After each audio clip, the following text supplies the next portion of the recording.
Kak Mila, aku mau tahu deh. Kak Mila ini kan, aku ngikutin Kak Mila loh dari tahun 2002, ya kan? Kalau nggak salah, apa sinetron apa film Cinta SMU ya?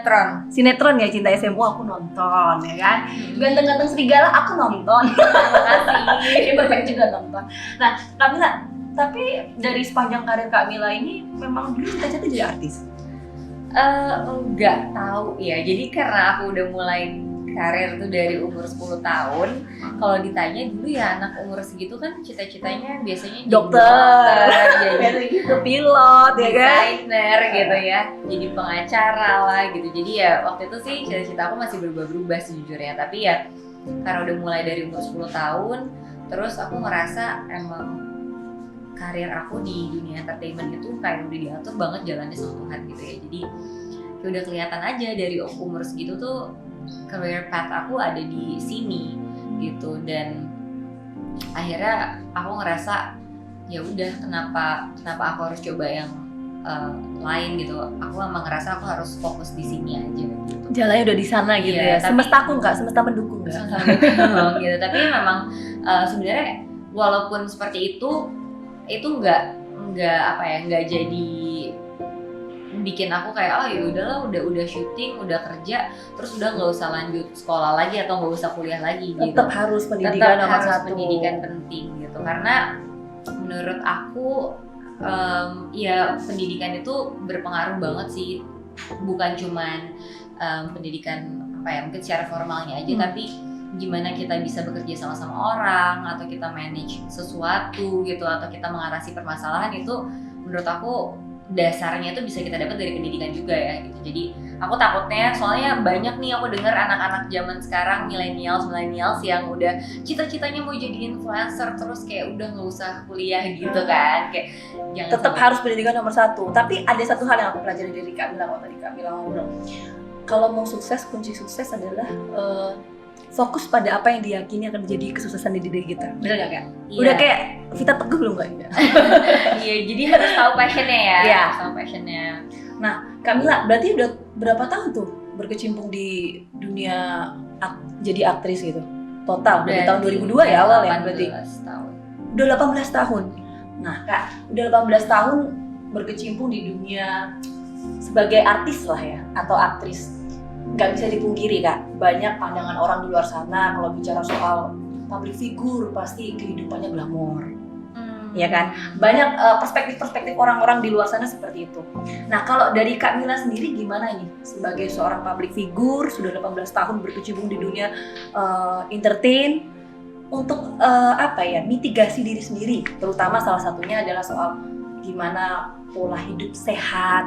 Ini seperti apa pola hidup sehat untuk mengurangi lah setidaknya hal-hal yang berpotensi menimbulkan risiko yang tentu tidak diinginkan. Yang pasti kita harus harus luas dulu nih pengetahuannya gitu ya. Jadi yang pasti untuk menjaga kesehatan kalau fisik mungkin ya orang-orang udah tahu ya dengan mengkonsumsi makanan yang sehat gitu ya. Kalau bisa istirahat yang cukup, rajin olahraga pastinya. Tapi di sini kalau ngebahas soal kesehatan mental itu juga penting banget untuk dijaga, dan menurut aku pergaulan itu sangat mempengaruhi kesehatan mental kita ya gitu. Jadi hati-hati ketika kita bergaul dengan orang yang mungkin bisa dibilang kalau sekarang istilah toxic gitu ya. Itu bisa berbahaya untuk diri kita sendiri gitu. Jadi mungkin salah satunya untuk mencegah adalah dengan lebih memilih teman-teman yang kalau bisa yang benar-benar bisa mensupport kita dan membantu kita untuk menjadi lebih baik gitu. Jangan sampai bikin kita malah jadi terjerumus hal-hal yang tidak baik iya, kan begitu ya Kak ya. Nah Kak Mila tadi kan ada berbagai macam masalah lah ya kan kalau kita bicara soal apalagi soal aspek kehidupan kan gitu. Ini lama-lama nyender dulu Kak. Nah ini tadi ada kesehatan mental dan lain, tapi ada satu lagi nih Kak soal HIV/AIDS. Nah ini kan juga menjadi concern kita bersama kan. Nah ini kalau dari pandangan Kak Mila gimana?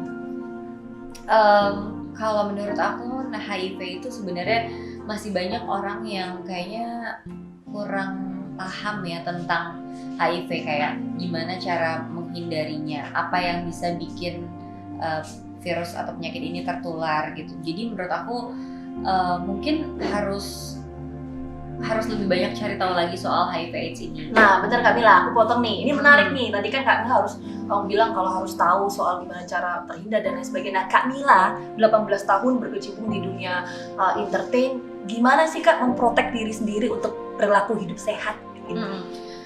Kalau aku yang pasti dengan ya apa sih yang bisa bikin kalau misalkan ngomongin soal virus itu apa sih bisa tertularkan dengan melakukan hubungan seks gitu ya sebelum menikah, atau mungkin kalau sekarang kalau menikah kan udah diwajibin tes juga ya, jadi harusnya itu bisa terhindar. Tapi kalau sebelum kan kita pasti berhubungan, kita nggak tahu gitu apakah dia sakit atau enggak dan lain sebagainya gitu. Meskipun kita tahu juga Kak ya berbagai macam penyebab dari HIV/AIDS ini kan macam-macam ya. Macam-macam, bisa juga dari mungkin narkoba juga bisa gitu ya. Disuntikan kan seperti itu ya. Gitu. Jadi ya hal-hal yang seperti itu memang harus dihindari. Gitu. Termasuk juga kayak misalnya Kak Milan kan 18 tahun berkecimpung di dunia entertain, gimana ini Kak memilah lingkungan dan lain-lain seperti apa Kak? Gimana caranya memilah lingkungan ya? Ya biasanya sih kalau misalkan aku tuh termasuk orang yang introvert sebenarnya, jadi aku memang kalau bisa dibilang teman deket aku kayak inner circle aku tuh emang gak terlalu banyak.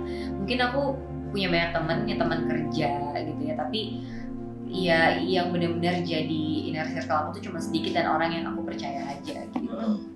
Oke, nah Kamila, ada nggak pesan yang pengen disampaikan Kak Mila buat generasi muda? Kan karena kita masih muda Kak, kita cuma masih 2 tahun Kak. Ini apalagi berkaitan soal HIV/AIDS, kita ngobrol soal HIV/AIDS tadi ya. Apa Kak pesan yang ingin Kak Mila sampaikan?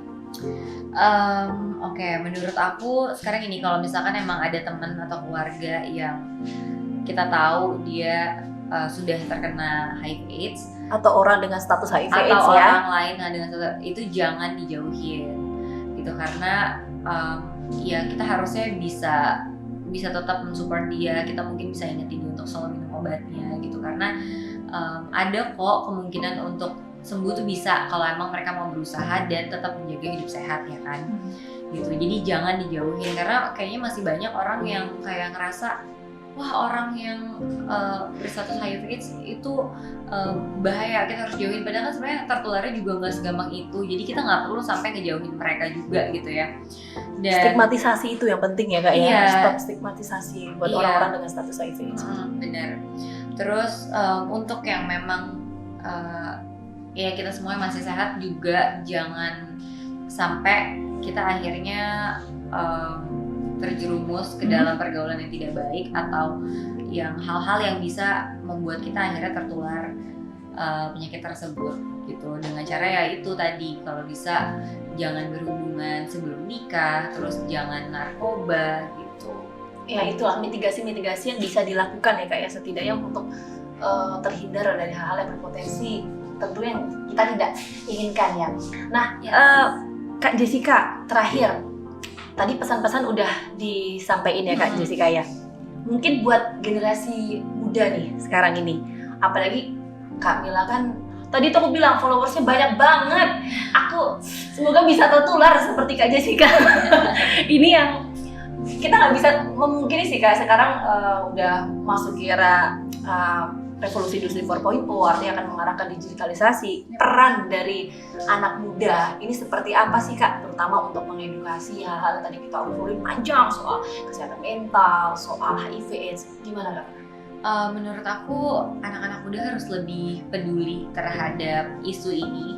Ini bukan sesuatu yang bisa udahlah biarin aja, karena ya apa ya, karena menurut aku kesehatan mental terus penyakit HIV/AIDS ini itu tuh bisa sangat berbahaya gitu untuk kita semua gitu. Jadi kita harus kalau bisa menggunakan platform yang kita punya untuk mungkin share hal-hal yang kalian tahu, menggunakan influence yang kalian bisa gitu untuk teman, keluarga atau followers kalian untuk bisa lebih peka sama isu ini dan bisa lebih terbuka. Kalau bisa tadi pesan-pesan yang udah aku sampaikan kalau misalkan memang ada teman atau keluarga yang berstatus HIV, jangan sampai dijauhin gitu. Dan gimana cara mitigasi yang harus dilakukan itu juga mungkin bisa kalian share supaya orang-orang di luar yang belum tahu atau belum paham akhirnya bisa tahu dan bisa terhindar gitu dari penyakit ini. Karena pasti kan kalian juga pengen orang-orang di sekitar kalian sehat kan semuanya gitu, secara mental ataupun secara fisik gitu. Jadi ya lakukan apapun yang kalian bisa, sekecil apapun mungkin hal yang kalian lakukan atau kalian share itu pasti bisa sangat bermanfaat. Perkuat kolaborasi, tingkatkan solidaritas. 10 tahun menuju akhir AIDS 2030. Saya berani, saya sehat. Berani tes HIV, status positif, patuh minum ARV. HIV dapat dicegah dan dikendalikan. Virus tidak terdeteksi sama dengan tidak menularkan HIV. Oke, dan bijaklah menggunakan media sosial itu Kak ya, yang penting ya Kak ya. Yes. Oke, Kamila menarik banget. Aku sebenarnya masih pengen ngobrol-ngobrol banyak banget Kak, tapi ini kayaknya durasi 3 jam aja, 3 SKS nggak cukup ya Kak ya. Nanti kita free call aja ngobrol-ngobrol ya Kak ya. Tapi sebagai penutup, Kamila boleh Kak menyapa para sobat sehat, jangan lupa like, komen, dan subscribe. Ayo Kak. Oke sobat sehat, jangan lupa ya di komen, like, and subscribe YouTube channelnya Yayasan Kemitraan Indonesia Sehat. Indonesia Sehat.